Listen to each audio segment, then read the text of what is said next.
भी आप अपने ऑर्गन्स के बारे में सुनते हैं, आप शायद सोचते हैं हार्ट, लीवर और लंग्स के बारे में, लेकिन आज हम इन सबको साइड पे करके one of the biggest organ skin की बात करने जा रहे हैं। आपकी स्किन बचाती है आपको इन्फेक्शन से, एक्सट्रीम टेम्परेचर से, मेंटेन करती है फ्लूइड का बैलेंस, विटामिन डी को सिंथेसाइज करती है सिर्फ और सिर्फ आपके लिए। तो इसको स्टडी करना तो बनता है। बाहर की दुनिया में जो कुछ हो रहा है सेंस करके बताएगी। इतनी ज्यादा थिन है, उसके बावजूद भी वाटर प्रूफिंग का काम कर रही है, इंसुलेटिंग का काम कर रही है, स्ट्रेच भी हो सकती है, फ्लेक्सिबल भी है, सेल्फ रिपेयरिंग भी है। कुछ ना कुछ जख्म हो जाए तो किसी मैकेनिक के पास नहीं जाना पड़ता, और इसके साथ साथ सारी जिंदगी की गारंटी भी है। तो ऐसा आपके प्लेनेट पर कोई कंबल, कोई ओढ़नी नहीं है जो स्किन की तरह की कवरिंग प्रोवाइड कर सके। लेयर्स, स्किन की लेयर्स में एपिडर्मस, डर्मस और हाइपोडर्मस होता है। हाइपो मींस बिलो जबकि एपी मींस अबव। सो डर्मस के ऊपर वाली लेयर्स को हम एपिडर्मस और डर्मस के नीचे वाली लेयर को हाइपोडर्मस कहेंगे। हाइपोडर्मस को हम ट्रू लेयर नहीं मानते, हम इसे सबक्यूटेनियस टिश्यू भी कहते हैं। इसके अंदर फैट सेल्स और कनेक्टिव टिश्यू प्रेजेंट होते हैं। बात कर लेते हैं अपनी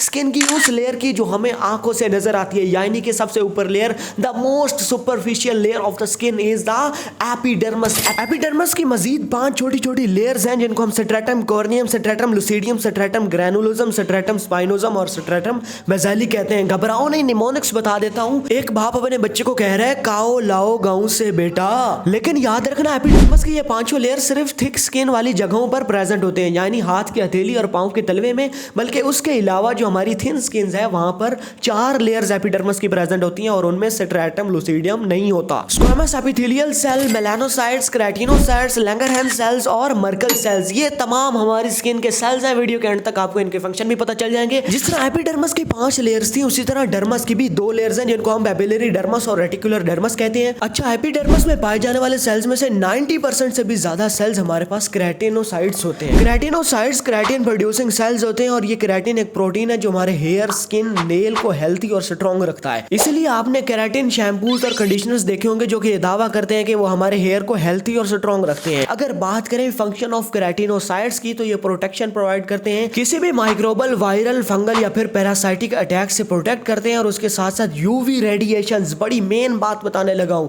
यूवी रेडिएशन से भी हमें प्रोटेक्ट करते हैं, क्योंकि ये वही रेडिएशंस हैं जिनके बहुत ज्यादा एक्सपोजर से हमें स्किन कैंसर भी हो सकता है। सो बचिए यूवी रेडिएशन से और मिनिमाइज करते हैं हीट, सॉल्यूट और वाटर लॉस को।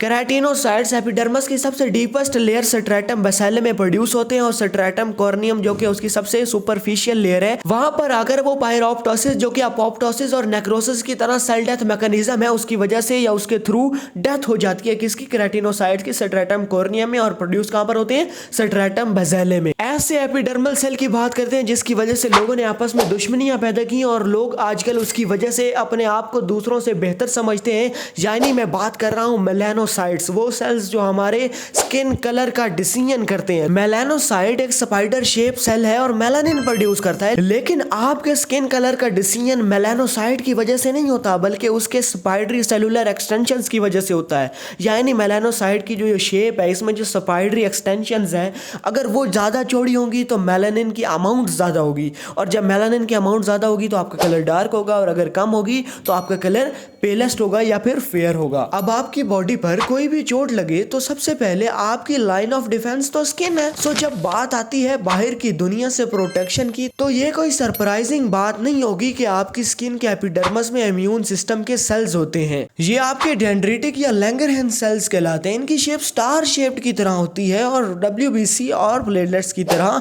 लैंगरहैंस सेल्स का ओरिजिन भी बोन मैरो ही होता है। लेकिन जब ये एपिडर्मस में माइग्रेट होकर आते हैं तो इनके लॉन्ग और स्किनी टेंड्रिल्स केराटिनोसाइट्स के इर्द गिर्द घूमते हैं और हमारी स्किन से नुकसानदेह इन्वेडर्स को निगल लेते हैं। सो हमारी स्किन में मौजूद लैंगरहैंस सेल्स पहरेदारी का काम करते हैं, साइंस में बोलूं तो प्रोटेक्शन का काम करते हैं। फाइनली आते हैं मर्कल सेल्स पर। ये वो स्पेशलाइज्ड सेल हैं जिनके बारे में जर्मन एनाटॉमिस्ट फ्रेडरिक सिगमंड मर्कल ने कहा कि इनको हम टच सेल्स भी कहते हैं। जी हाँ, मर्कल सेल्स, क्योंकि ये हमारी लाइट साबी टच स्टिमुलाई की प्रॉपर न्यूरल एनकोडिंग के लिए इंपॉर्टेंट होते हैं। सो इसको हम टच सेल्स भी कहते हैं।